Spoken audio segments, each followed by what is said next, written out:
həlqəvi qurtlarda əmələ gəldi və tənəffüs sistemi orqanına əmələ gəldi qəlsəmələr. Amma bütün nümayəndələrində yox idi. Sadəcə kimdə var idi? Qum qurdunda var idi. Yəni tənəffüs sistemi ilk dəfə sadəcə kimdə? Qum qurdunda əmələ gəldi. Bəs o vaxta qədərki canlıların, yəni qum qurduna qədərki canlılarda tənəffüs baş vermirdimi? Təbii ki, baş verirdi. Tənəffüsün iki forması var. Aerob tənəffüs, anaerob tənəffüs. Anaerob tənəffüsdə oksigen iştirak etmir. Amma əksər canlılar aerob tənəffüs edir və oksigen iştirakı ilə tənəffüs edir. Deməli, bir hüceyrəlilər tənəffüs edəcəklərsə, yəni qazlar mübadiləsi edəcəklərsə, bütün bədən səthində suda həll olmuş oksigendən istifadə edirlər. Amma bilirsiniz ki, sporlar tipli malariya paraziti, bir də dizenteriya növü anaerob canlılardır. Bunlar da tənəffüs oksigensiz tənəffüsdür. Qalan bir hüceyrələr üçün isə parazit olmayan, məsəl üçün bir hüceyrələr üçün isə aerob tənəffüs xarakterikdir. Sonra bağırsaq boşluqlar bütün bədən səthi ilə, süngərlər bütün bədən səthi ilə suda həll olmuş oksigendən istifadə edirsə, gəldi yastı qurtlardan ağ planari, yəni çirpili qurtlar sinifi suda həll olmuş oksigendən istifadə etdiyi halda, sorucu qurtlar sinifinin yetkin fərqləri, lentşəkilli qurtlar sinifinin bütün mərhələləri anaerobdur. Baxın, sorucu qurtlar sinifinin nəyi dedim? Sadəcə yetkin fərdi. Yadımıza salaq, çirpili sürfə, quyruqlu sürfəyə nə demişdik? Aerob demişdik, oksigeni tənəffüs edir demişdik. Ancaq yetkin fərdi, məsələn, qaraciyər sorucusu anaerob tənəffüs edirdi. Sonra dedik ki, sap qurtlarda isə parazit nümayəndələrdən yetkin fərdi nə idi? Məsəl üçün, insan asqardində anaerob idi, amma sürfəsi, yumurtası nə idi? Aerob idi. Sonra gəldik, mollusklarda artıq, həlqəvi qurtlarda artıq ilk dəfə tənəffüs orqanı yarandı, amma bütün nümayəndələri yox. Məsələn, nerik bütün suda həll olmuş, bütün bədən səthi ilə tənəffüs etdiyi halda soxulcan suda həll olmuş oksigendən istifadə etmir. Bunu yadınızdan çıxartmayın. Soxulcan su biogeosinozunun canlısı deyil. Soxulcan quru canlısıdır və torpaqda yaşayır. Torpaqda məsamələr də ona görə yaradır. Baxın, yağış yağanda soxulcanlar üzə çıxır. Niyə? Çünki suda həll olmuş oksigendən istifadə edə bilmir. Suda boğulmasın deyə atmosferə çıxır ki, atmosfer havasına nə edə bilsin? Tənəffüs edə bilsin. Ancaq qum qurdu, yerdə qalanlarına isə demişik, suda həll olmuş oksigendən istifadə edir. Bir də qum qurdunda nə dedik? Qəlsəmə tənəffüsü və ilk dəfə tənəffüs sistemi orqanı qəlsəmə tənəffüsü harada yarandı? Məhz qum qurdunda yarandı. Tənəffüs sistemini onda biz həlqəvi qurtların adına yazsaq da bütün nümayəndələrin adına yaza bilmirik.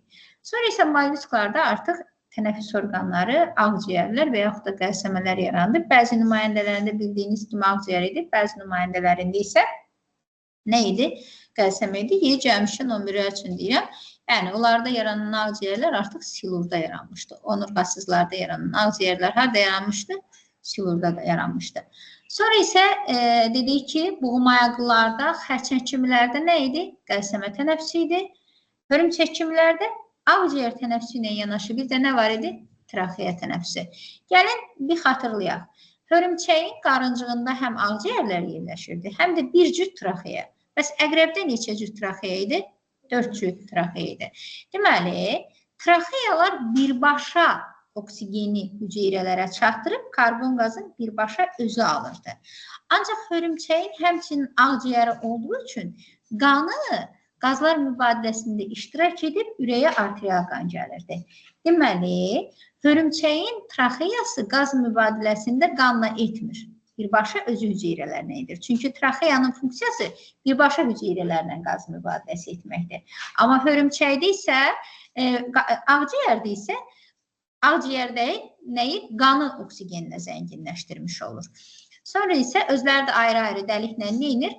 Atmosfer havası ilə əlaqə. Sonra isə gəldik, həşəratlarda nə baş verirdi? Həşəratlarda bütün traxeya sistemi idi və traxeya sistemi qanatlara qədər, ayaqların ucuna qədər, bığcıqların ucuna qədər hər yerə yayılmışdı. Və onların qanı hemolimf daşınmasına nə eləmirdi? İştirak etmirdi. Yəni, birbaşa özü nəm səthi vasitəsilə hüceyrələrə çatdırırdı. Nəyi? Oksigeni alırdı, karbon qazını. Sonra isə onu nəfəsgahlardan, yəni stigmadan xaricə atırdı. Deməli, stigma harada yerləşirdi? Döş boğumlarında birinci döş boğumunda yox idi.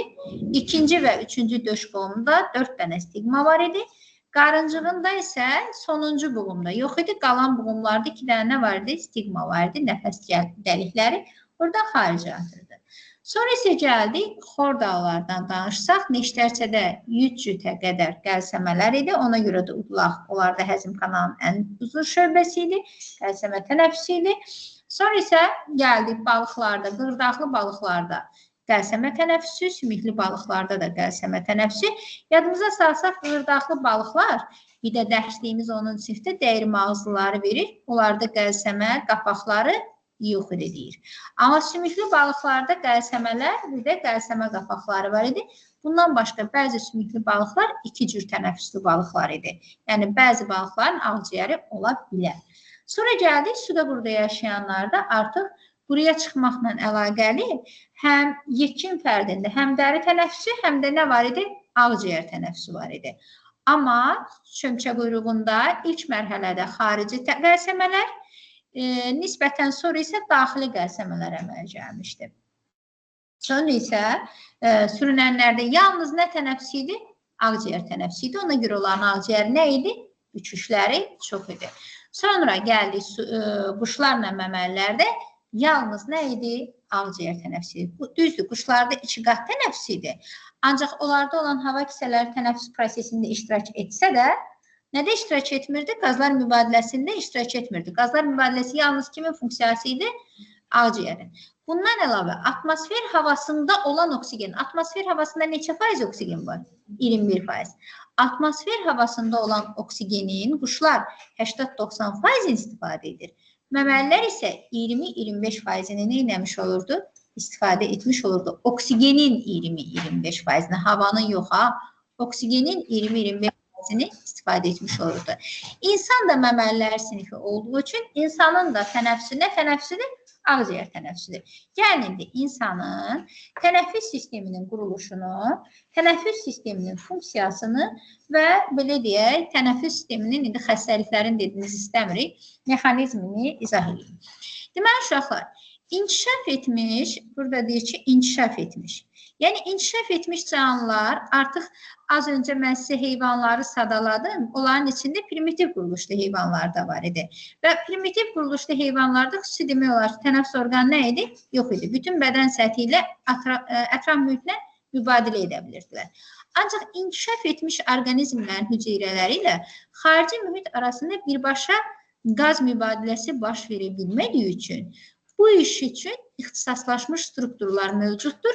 Artıq biz də ixtisaslaşmış tənəffüs orqanlarına nə aid etdik? Qəlsəmələri, nəyə aid etdik? Ağciyərləri, bir də traxeyaları aid etdik. Ağciyərlər və traxeyalar atmosfer havası ilə qazlar mübadiləsi etmək üçündür. Qəlsəmələr suda həll olmuş oksigenden istifadə üçündür. Deməli, inkişaf etmiş orqanizmlərdə hüceyrə tənəffüsü üçün oksigen tənəffüs sistemi orqanları vasitəsilə xarici mühitdən alınmış olur. Hüceyrələrin tənəffüsü nəticəsində əmələ gələn karbon qazı həmin orqanlar, yəni tənəffüs sistemi orqanlar vasitəsilə xarici mühitə buraxılır.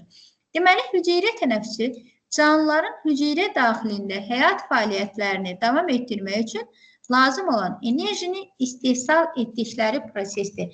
Bu sizin harada yazdıq? 7-ci sinif dərsliyinizdə canlılarda tənəffüs prosesi dərsində verilib. Deməli, əslində biz tənəffüs bərabərdir, qazlar mübadiləsi deməyimiz doğru deyil. Niyə görə? Tənəffüs əslində bərabərdir, nə deməkdir? Hüceyrə tənəffüsü aerob plus anaerob tənəffüs. Bu deməkdir ki, bəzi canlılar oksigenden istifadə edir, bəzi canlılar etmir. Amma hər iki canlı deməli, hüceyrə tənəffüsündə enerji istehsal edir. Oksigenden istifadə etsə də, etməsə də. Çünki hüceyrə yaşam fəaliyyətlərini davam etdirə bilməsi üçün onun mütləq ki, enerji istehsalına ehtiyacı var. Və biz yuxarı siniflərdə keçəcəyik ki, enerji, hər hüceyrə özünə lazım olan enerjini özü istehsal etməlidir. Deməli, tənəffüs sistemin strukturuna gəldikdə ümumiyyətcə hüceyrə tənəffüsü var, xarici tənəffüs var, bir də daxili tənəffüs var. İndi siz dərsliyi oxuyanda xarici tənəffüs, hüceyrə tənəffüs, daxili tənəffüs anlayışlarına rastınıza çıxmayacaq. Ancaq onun sinif dərsliyinə gələndə bunlar hamısı verildiyi üçün mən sizə bunları bəri başdan öyrədirəm ki, artıq belə deyirəm, ora gələndə bunlar sizin üçün yeni olmasın. Gəlin bu anlayışları araşdıraq. Hüceyrə tənəffüsü nədir? İki forması vardır, aerob və anaerob. Deməli, üzvi qidalardan enerji istehsalına hüceyrə tənəffüsü deyilir. Deməli, hüceyrə tənəffüsü qidanı parçalayaraq ondakı kimyəvi rabitə enerjisindən özünə ATF enerjisi sintez edir, enerji sintez edir. Buna biz nə deyirik? Hüceyrə tənəffüsü deyirik. Bu aerob da ola bilər, anaerob da ola bilər. Bəs xarici tənəffüs nədir? Daxili tənəffüs nədir? Xarici tənəffüs xarici mühitlə tənəffüs səthləri arasında qaz mübadiləsidir. Buna xarici tənəffüs deyilir. Məsəl üçün, atmosfer havası ilə ağciyərlərimiz arasında olan qazlar mübadiləsi xarici tənəffüsdür. Sanki kiçik qan dövranı kimi baxa bilərsiniz. Daxili tənəffüs isə qan və bədəndə olan digər hüceyrələr arasında olan qazlar mübadiləsidir. Yəni, nəticə itibarilə hüceyrələrimiz böyük qan dövranında oksigeni çatdırır hüceyrələrimizə qan. Oradan karbon qazını alır və beləliklə qaz mübadiləsi gedir. Buna nə deyir? Daxili tənəffüs deyilir. Bunu bir də gəlin şəklinə baxaq. Xarici tənəffüs, daxili tənəffüs. Bax, xətti buradan çəkirəm. Baxın, venoz qan kiçik qan dövranına gəlir. Bu olsa bizim üçün alveol boşluğu. Alveolun içində atmosfer havasında nə olur? Oksigen. Və venoz qanın tərkibində nə çox olur? Karbon qazı. Baxın, tamamilə olur-olmur sözü yox daha. Deyirəm ki, venoz qan hansı qandır? Karbon qazı çox olan, oksigen qazı az olan. Oksigen qazı olmayan qan demirəm. Və yaxud da karbon qazı olmayan qan demirik. Arterial qan, karbon qazı az, oksigen qazı çox olan qandır. Yəni, olmayan ifadəsi burada yoxdur. Az və yaxud da çox olmalı ifadəsi var. Deməli, gəldi buradan alveol kapilyarlarını keçərkən gördüyünüz kimi hər ikisi bir qatlı epitelidir. Alveolun divarı da bir qatlı epitelidir. Kapilyarın divarı da bir qatlı epitelidir. Bu zaman alveoldakı oksigen keçir qana, qandakı karbon qazı isə keçir alveola. Baxın, oksigen alveolun içindən qana keçmək üçün iki epiteli qatı keçir. Bir alveol divarının, bir də kapilyar divarının iki epiteli qatı keçir. Qandakı karbon qazı isə alveol boşluğuna keçmək üçün o da iki epiteli qatı. Bir qan kapilyarının divarını, bir də alveol divarının kapilyarını keçərək hara keçir? Çıxır alveola. Baxın, atmosfer havası olur da burada. Bununla kiçik qan dövranı kapilyarı arasında olan tənəffüsə nə dedik? Xarici tənəffüs. Xarici tənəffüs zamanı venoz qan necə qana dönüşür? Arterial qana dönüşür gördüyünüz kimi. Bəs daxili tənəffüsdə nə baş verir? Daxili tənəffüsdə toxuma, baxın toxuma nədir? Fikir versin, hüceyrələr və hüceyrə arası maddə qrupu göstərilib burada. Toxumalara nə gəlir? Kapilyarlar gəlir. Həmin kapilyarların içində, baxın, oksigen keçir hara? Toxumaya. Toxumaların hüceyrələrində yaranan karbon qazı hara keçir? Kapilyardan divarına içəri keçir və nəticə etibarı gələn arterial qan tədricən necə qana dönüşür? Venoz qana. Yəni, onun tərkibində oksigenin miqdarı azalır, karbon qazının miqdarı artır. Buna nə deyilir? Daxili tənəffüs deyilir. Yenə deyirəm, tənəffüsü üç cür dedik. Hüceyrə tənəffüs, xarici tənəffüs, daxili tənəffüs. Hüceyrə tənəffüsü istənilən hər hansı bir hüceyrənin qida maddələrindən istifadə edərək enerji istehsal etməsidir. Xarici tənəffüs atmosfer havası ilə qan arasında olan qazlar mübadiləsidir. Daxili tənəffüs qanla hüceyrələr arasında olan, belə deyək, nədir? Qazlar mübadiləsidir. Burada uşaqlar, bronxları yazmamışam. Burada var amma. Deməli, insanda tənəffüs sistemi orqanlarını iki cür qruplaşdıra bilərik. Bir, hava aparıcı yollar, bir də nə deyə bilərik? Ağciyərlər. Baxın, burada gördüyümüz orqanlar hava aparıcı nədir? Yollardır. Hava aparıcı yollara burun, burun ublaq, qırtlaq, nəfəs borusu və bronxlar aiddir. Baxın, uşaqlar, ağciyərlər hava aparıcı yollara aid deyil. Hava aparıcı yollarda qazlar mübadiləsi baş vermir. Bunu unutmayaq. Yenə deyirəm, hava aparıcı yollarda qazlar mübadiləsi baş vermir. Hava aparıcı yolların məqsədi havanı mikroblardan təmizləmək, nəmləndirmək, qızdırmaq və o şəkildə ağciyərlərə çatdırmaq. Deməli, hava aparıcı yolların məqsədi havanı ağciyərlərə çatdırmaq. Amma apararkən neyinir? Mikroblardan arındırır. Necə? Biraz sonra deyəcəyik. Nəmləndirir. Sonra isə temperaturunu artıraraq ağciyəri biraz qızdırır.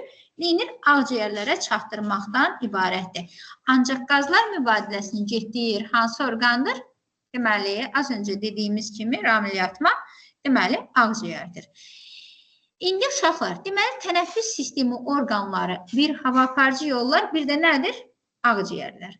Ancaq uşaqlar, nə diafraqma, nə də belə deyək, nə diafraqma, nə də qabırğarası əzələlər tənəffüs sistemi orqanı deyil, amma tənəffüs prosesində iştirak edən orqanlardır. Məhz tənəffüs aktlarının baş verməsi üçün qabırğarası əzələlər, bir də diafraqma əzələləri məsul işçilərdir. Yəni, bu haqda danışacaq. Gəlin, indi hava aparıcı yollardan burundan danışaq.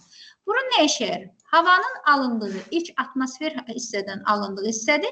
Burunda tüklər olur. Bir də selik sayəsində havadakı toz kimi yad maddələr təmizlənir. Burundan alınan hava qızdırılır. Bir də burada uşaqlar nəmləndirilir ifadəsi olmalıdır. Onu yazmamışam. Tənəffüs sisteminin digər strukturunu ötürülür. Burun daşıdığı qoxu reseptorları vasitəsilə həm də qoxunu hiss edən analizatorun mühit hissəsidir. Gəldi, indi udulaqdan danışası olsaq, baxın, buradakı şəkli biraz böyüdüm. Deməli, bura baxın, udulaq buradır. Baxın, uşaqlar, bura udulaqdır. Udulağa nə birləşir? Deməli, udulağa burun boşluğu birləşir, baxın, gəlir. Ağız boşluğu gəlir, birləşir. Udulaqdan çıxır, bir nəfəs borusuna yol keçir, bir də qida borusuna yol keçir. Hələ bundan kifayətlənmir. Həmçinin insanda analizatorlar keçəndə, qulağa keçəndə Yevstaxi borusu, eşitmə borusu keçəcəksin. İnsanın iki qulağı var. Deməli, iki dənə Yevstaxi borusundan, baxın, bura iki dənə nə gəlir? Biri sağ qulaqdan, biri sol qulaqdan bir eşitmə borusu gəlir. Deməli, o da gəlir, udulaqda birləşir. Heç fikir vermişsiniz, bəzən boğazınız ağrıyanda həm də qulağınız ağrır. Niyə? Burada olan bakteriyalar, belə deyək də, badəmciklərin iltihabı, udulaq iltihabı bakteriyaları eşitmə borusu ilə harada gəlib çıxa bilirlər? Qulağa qədər gəlib, orta qulağın iltihabına qədər gedə bilirlər və bizdə həmçinin nə yarada bilirlər? Qulaq ağrısı yarada bilirlər. Buna da səbəb, yenə deyirəm, boğazdan birbaşa, yəni udulaqdan birbaşa Yevstaxi borusu, başqa adla eşitmə borusu var. Eşitmə borusu haqqında analizatorlarda geniş danışacaq. İndi ona görə çox danışmıram. Amma birinci bir udulağa neçə dənə eşitmə borusu birləşir? 2 dənə eşitmə borusu birləşir. Nəsə sual var? Deməli, uşaqlar, yenə deyirəm, udulağa nələr birləşir? Burun boşluğu, ağız boşluğu. Eləcə də nəfəs borusu, eləcə də qida borusu. Bir də 2 dənə birləşir, Yevstaxi borusu. Yaxşı, bunlar birləşir. Bəs necə olur ki, baxın, bura baxaq. Bəs necə olur ki, qida gəlib, bax, bunlar birləşir. Havadan alınmış nəfəs, burunla alınmış hava nəfəs borusuna, ağızdan udulmuş qida borusuna düşür. Bunu tənzimləyən uşaqlar, burada gördüyünüz, bax, bu qırtlaq qapağıdır. Loxma ağızdan udularkən gəlir, bunu itələyir. Baxın, bunun ağzını neyinir? Bağlayır, keçir ora. Ona görə siz yemək yeyəndə deyirlər, danışma, boğularsan, nəfəsinə gedər qida. Bu zaman, axı, qırtlağın əzələləri var və bu iradədir. Biz danışanda qırtlaq əzələləri hərəkət etdiyi üçün qırtlaq qapağı bağlanmaya bilər. Çünki oradan neyini? Hava çıxartmalıdır danışmaq üçün. Qırtlaq qapağı bağlanmaya bilər. Bu zaman qida kütləsi qırtlaq qapağından içəri düşə bilər və bu zaman biz başlayırıq öskürməyə. Çünki qıcıqlanma verir çox bizə. Ona görə də biz qidalanma zamanı danışmamalıyıq ki, qırtlaq qapağı rahat bağlansın, qida nəfəs borusunun ardında yerləşən qida neyəyə bilsin, keçə bilsin. Deməli, həzm sistemi və tənəffüs sistemi ayıran bölmədə udulaq, ağız və burun boşluqlarına, yemək borusuna və traxeya açılır. Traxeyanın başqa adı az öncə dediyimiz kimi nəfəs borusudur. Yevstaxi kanalının bir ucu da belə hara udulağa birləşir. Neçə dənə Yevstaxi kanalı var? 2 dənə. Çünki 2 dənə qulağımız var. Gəldik qırtlağa. Qırtlaq haqqında biz əvvəldən udulaq, qırtlaq, damaq, dil haqqında əzələlər keçəndə də danışmışdıq. Demişdik, bu daxili orqanların əzələləri nədir? Eninəzolaqlı skelet əzələsidir. Ona görə də bunların əzəlləri həmçinin necə fəaliyyət göstərir? İradi fəaliyyət göstərir. Deməli, bu qırtlaq uşaqlar bir neçə qığırdaq halqadan təşkil olunur və arasında cüt-cütünə yerləşir uşaqlar səs telləri. Qırtlaq əzəllərinin iradi şəkildə açılıb bağlanması nəticəsində səs telləri titrəyiş yaradır. Saniyədə 80-dən neçə idi? 100 min idi, səhv etmirəmsə 10 min idi. 10 min idi, yadım rəqəmlərlə biraz 10 min. Titrəyə bilər. Və bu zaman səs telləri bir-birinə sürtündükdə səs yaranır. Baxın uşaqlar, qırtlağımızda səs tellərində səs yaranır, söz yaranmır. Səs yaranır. Həmin səs ağız boşluğunda nəyə dönüşür? Sözə dönüşür. Burun, ağız boşluğu, dil, damaq bunlar iştirak edib. Bunu Azərbaycan dilində keçirsiniz. Nə şəkildə? Söz şəklini harda alır? Ağız və burun boşluğunda alır. Amma burada yaranan nədir? Səsdir. Deməli, havanın nəfəs borusuna keçməsini təmin edir. Qırtlaq qapağı udma zamanı nəfəs borusunu bağlayır, qidanın nəfəs borusuna daxil olmasının qarşısını alır. Qırtlaqda yerləşən səs telləri səsin əmələ gəlməsindən məhsuldur. Yəni səsin, sözün yox.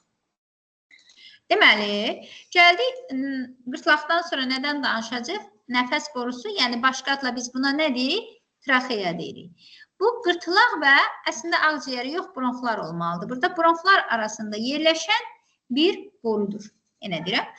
C kimi, baxın, yarım halqa nədən qurulub? Qığırdaq toxuması traxeyanın hər zaman açıq qalmasını təmin edir. Əgər o elastik olsaydı, biz yatanda və yaxud duranda birləşərdi, boğulub ölərdi. Ona görə daim açıq qalması üçün o necədir? Yarım halqadır. Bəs niyə bura tam halqa deyil bu da? Çünki bunun arxa hissəsi ilə nə keçir? Qida borusu. Buradan iri loxma keçəndə bunu neyniyərdi? Sürtə-sürtə keçərdi. Bu da bizim diskomfort hiss eləməyimizə gətirib çıxarardı, zədələyərdi.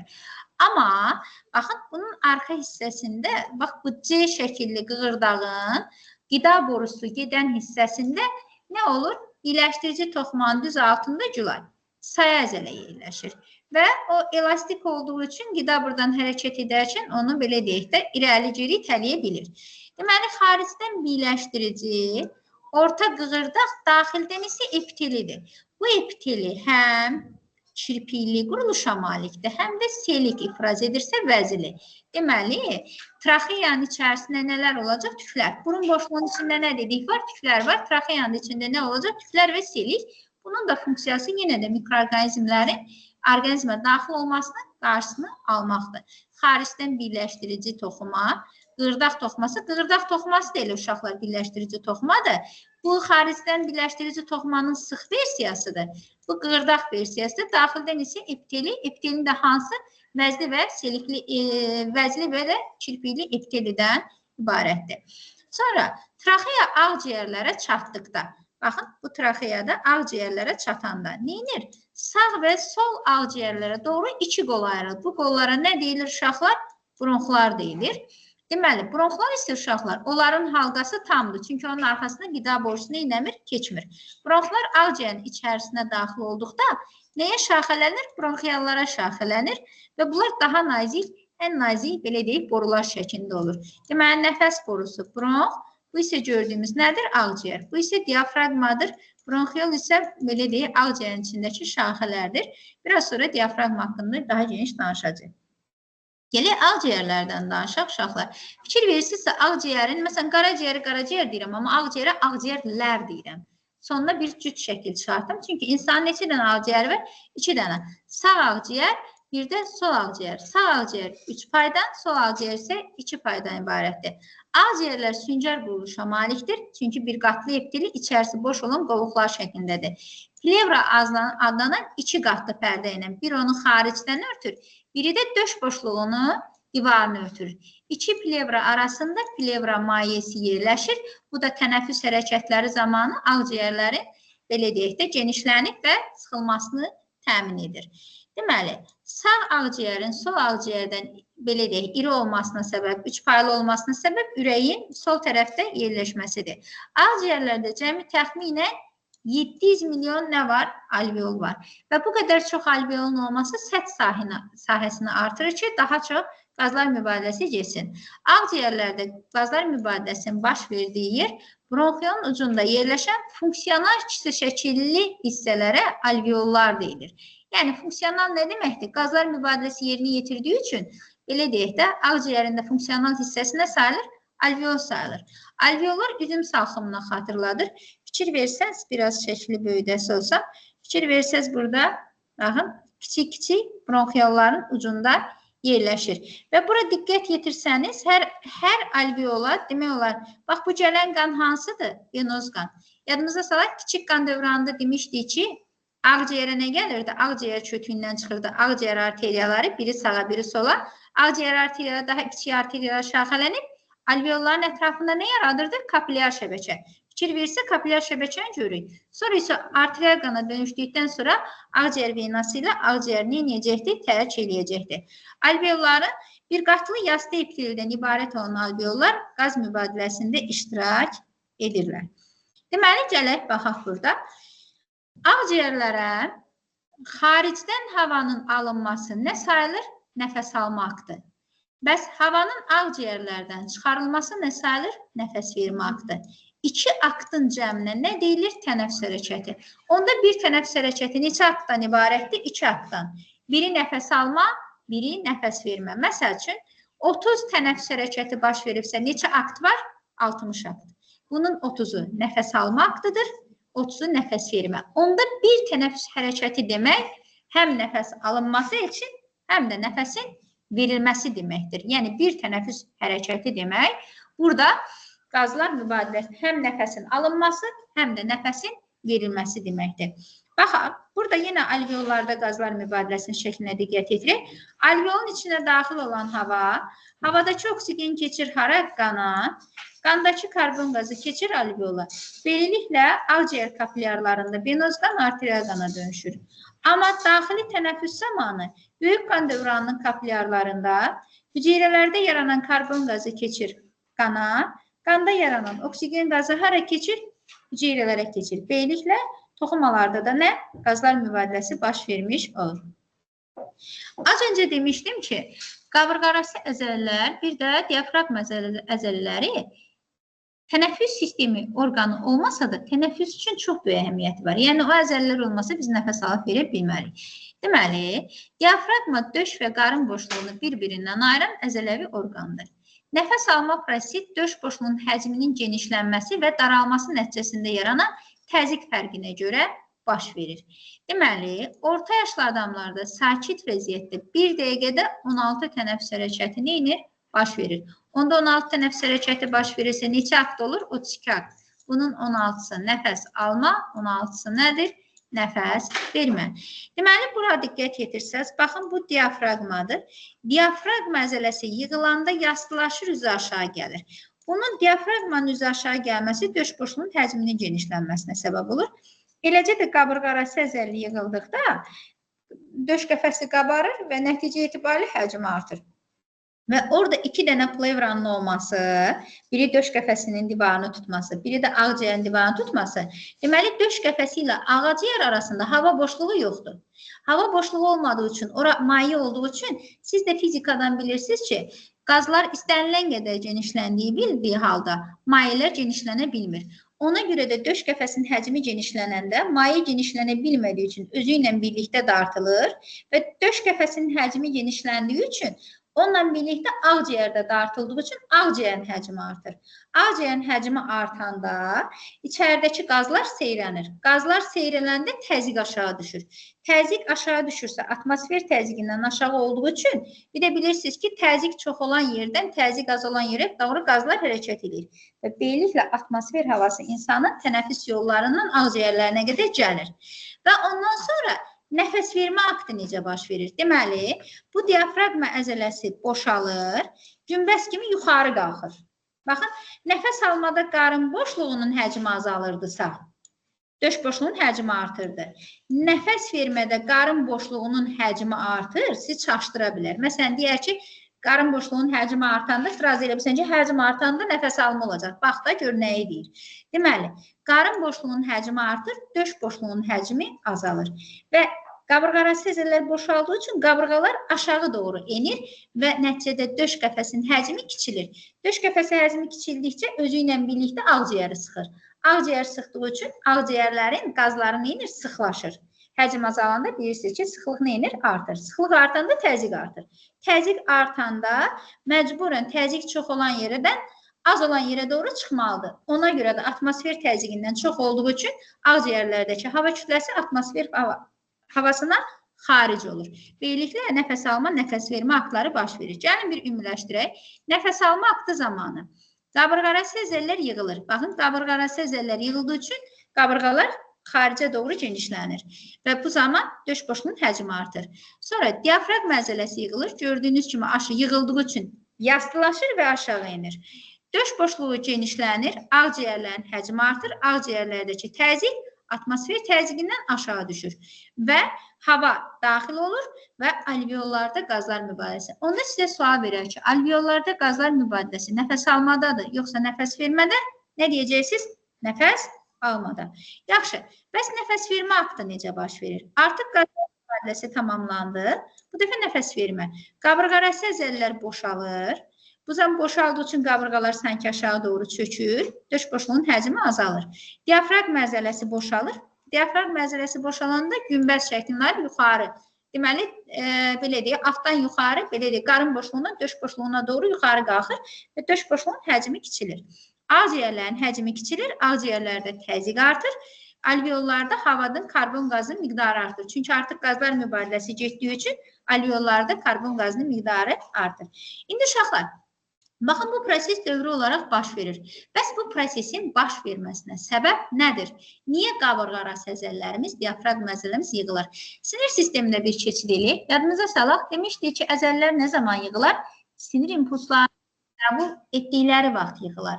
Deməli, nəfəs alma aktında, nəfəs almada qabırğarası əzəllər və diafraqm əzəlləri sinir impulsunu qəbul etdiyi üçün həmin vaxt onlar yığılırlar. Və artıq sinir impulsunun ardı kəsiləndə o əzəllər boşalır, nəfəs vermə baş verir. Deməli, buradan baxaq. Deməli, bəs nə bilir ki, sinir qabırğarası əzəlləri niyə yığılır?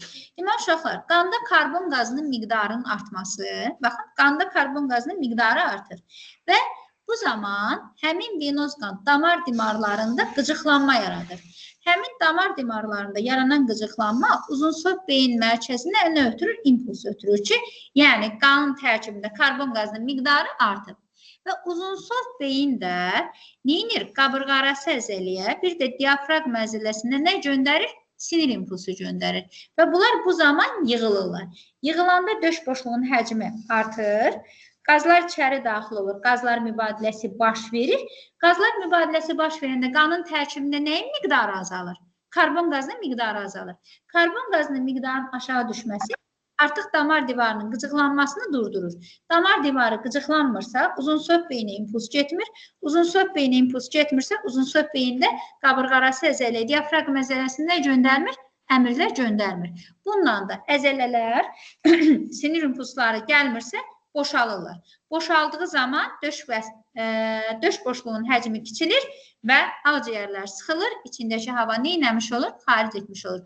Bundan əlavə, uşaqlar, tənəffüs hərəkətləri hansı beyinlə tənzimlənir? Uzunsov beyinlə.